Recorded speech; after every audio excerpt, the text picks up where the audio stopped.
Walter Magaya arambirwa bail anzi ambospenda tumazuva ari mukati kusvikira nyaya yake yazopinda mudare mushure mekunge anzi ane 13 counts dzekubata madzimai chibharo uye zvekuba ibalendi chitsotsi nezvimwe zvakadaro. Mudzimai wavo nayewo co-accused ari kunzi ambobuda zvishoma nebail abvumirwa $500 akamirira kuzodzoka mudare. Vanafadzai mahere nevamwe vema-human rights vari kuti it is not fair kuti munhu agare 48 hours asina kupiwa bail. Nana maititiwo vari kuuya vachiti tinochema namai Magaya dai Mwari vavarangarira. Manetizens aingova zhowezha, vamwe vachiti mukomana ngapinde pamwe chete nomudzimai wake, vamwe vachiti zvana papa ngavamboshandisa anointing oil. Welcome back to your channel. Please don't forget to like and subscribe. Nyaya dzacho dzakawanda, takaguma kare vedu weku kusuwai kwacho kwakaoma kungoti takabatwa huru weki kumabasa uku imikani zviro zvacho zvakaoma. Anyway guys, ndadzoka pane vakawanda varamba vongobvunza kuti amboita sei kuMagaya uyu. Nyaya iripo ndeyekuti a few years ago pakaburitswa nyaya dzekubata chibharo, pakatobuda musikana akataura nekuzimu akaedza kuwana attention, but nyaya yacho yakangotsikwa.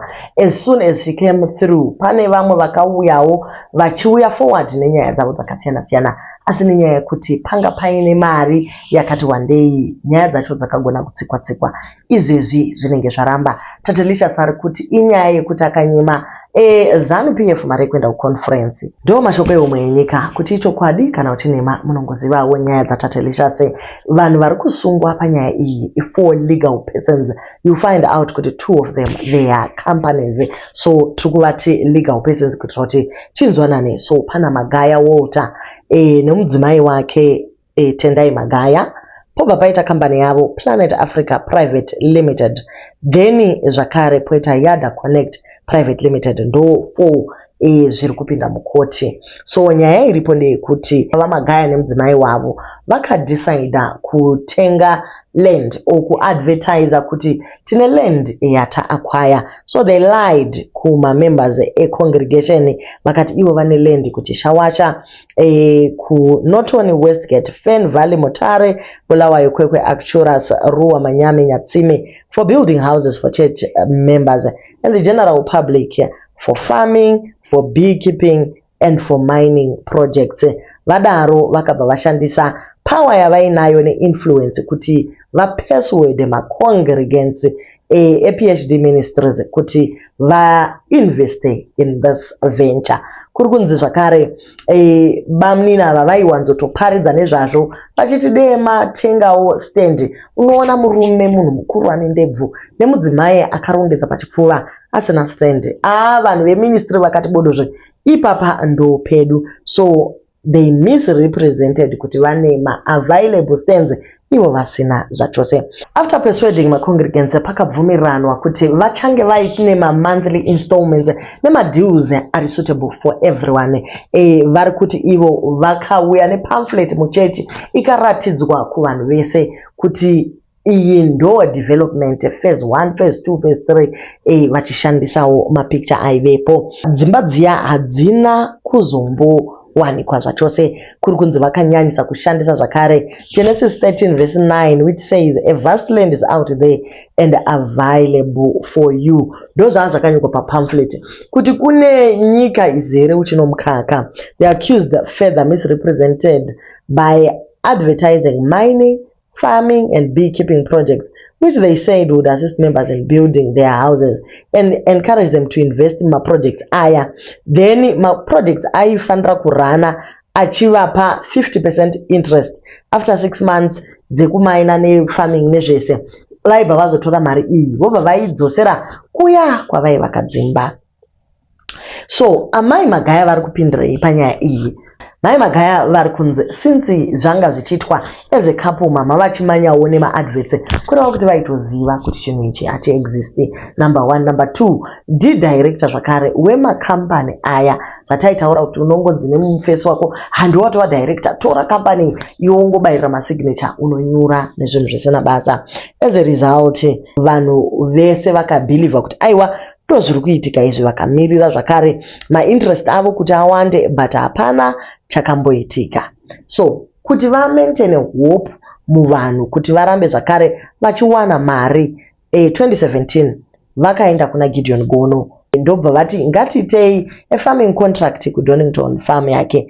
Mushure mekupiwa munda naGideon Gono kuti vafame for 1 season chete. Aiwa vaMagaya vakabva vaita kakukangamwa kuti vakanga vanzi 1 season vachibva vatora land iyi ndokubva vadana macongregants ese avanga vakabvumirana navo ndokuchekerana mastenzi vachiratidzana kuti aiwa pako ndepapa ivo vachinyatsoziva kuti prazi harisi ravo nderaGideon Gono. When the announcement was made, amai havana kutaura to those who were being shown the land kuti land iri haisi yedu ndeya vaGono. She was part of the team that negotiated for the farming contract, but vakanyepera vanhu vachingonyarara zvavo vachingosumaila. So pamwe pacho unoona murume wako achinyepera vanhu iwe wobva wamira wakapfeka dhirezi rinodhura wakatarisa zvinhu zvichishata.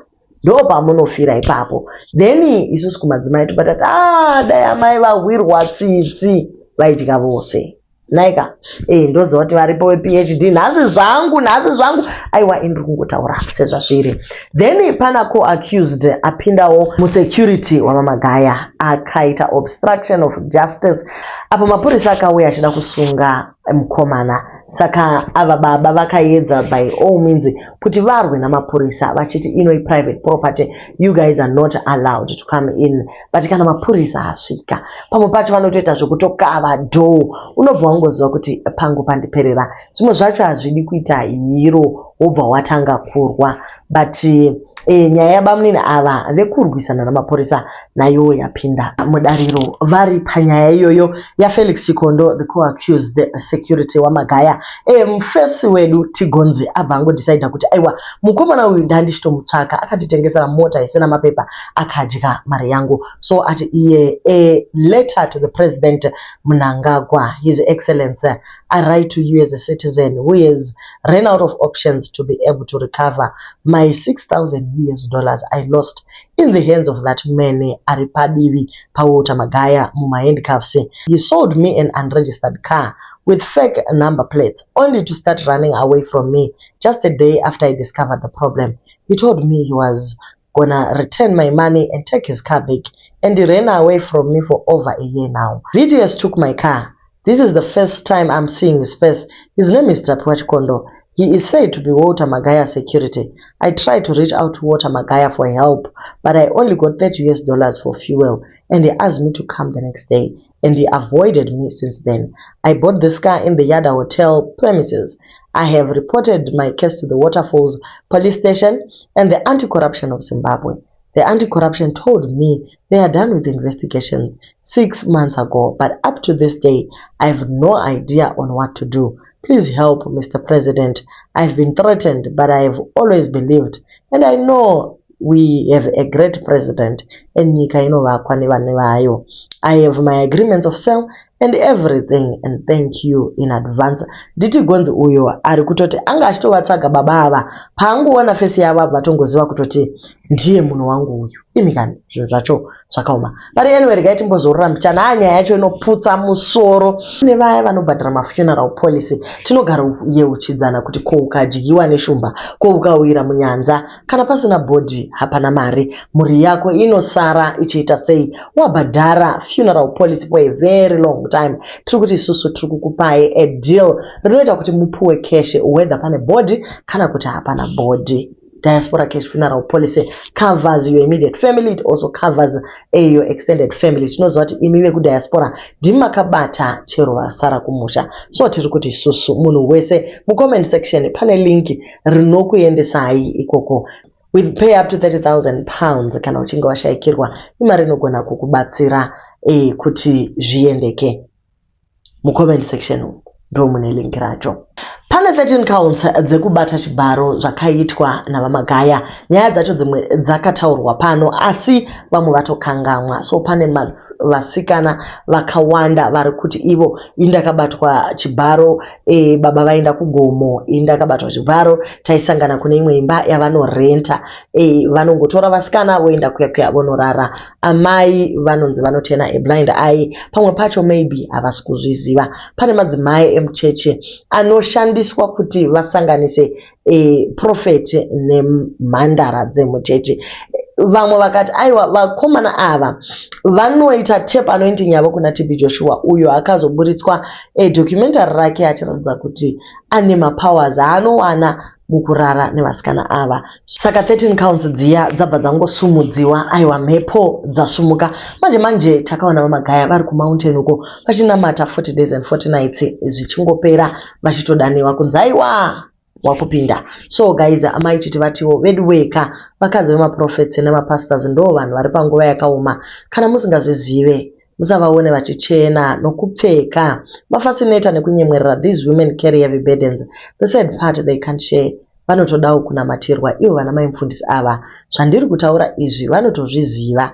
Hino odi wakapikira mashura zvakaoma hazvo. So madzimai vari kusympathize kuti mai Magaya vatori victim panyaya iyi. Murume wavo anga achita zvekuti anobuda pazhe achinobata vana vesangano. Vamwe ndovoti aiwa amai vaizviziva part of miko. Imika zvinhu zvacho zvakaoma. Even mapastors acho anopindana nedzakaoma apa hauna ukudza kuti ndinamatireiwo. Muimbi wakaimba akati ndinamatire ndikokunamatira. Dzimwe nguva mutoro unorema. Mumwe akabva ati minamato ine simba kurerutsa zvinorema. So vamwe vari kuti amai Magaya vari kunidha munamato kuti vangopindawo mucrossfire ivo vaingoona zvinhu zvichiitika vakangoti since vari didika vanoziva zvavari kuita. It's a painful life sure for those pastors' wives. Please do pray for your pastors, especially the wives. The pain of being lonely and alone, yet surrounded by a lot of people, and yet you can't trust and find anyone to talk to. You just have to pretend. Vana vesangano vachiuya nemaproblems avo, yet iwe utoriwo neyako burden. May God strengthen these wonderful women. They do sacrifice a lot. Apa vanhu hatinzwisise tinotowedzera stress and even gossip about them, yet they are doing their best. But God will reward them well. So guys, vakatakura kurema. Uye rafu yavanoita ihondo inenge iri mumwoyo. Zvinotoda tsitsi dzaMwari. Musavharidzire mapastors ayo imi. Tawa nekunyengwa muchechi umu aiwawo. They deserve what is coming there. Dudula Zimbabwe. Where's my pastor? Anoita zvechibhishu aya. Ngava sungwe. Saka guys ndo nyaya yacho kune vaya vanga vachirasika tazviitawo in layman's language kati kabva tangozviti bvaru ndofunga munhu wese akuziva kuti taapapi. So kubva nhasi tichienderera mberi tichange takufambirana kuti nyaya yedu iyi iri kuenda sei. Thank you guys so much for watching. Don't forget to like, share and subscribe. Kune vaya vanofarira manovel, the novel narrative mazivano tiri kufamba nebhuku aiwa rinotapira.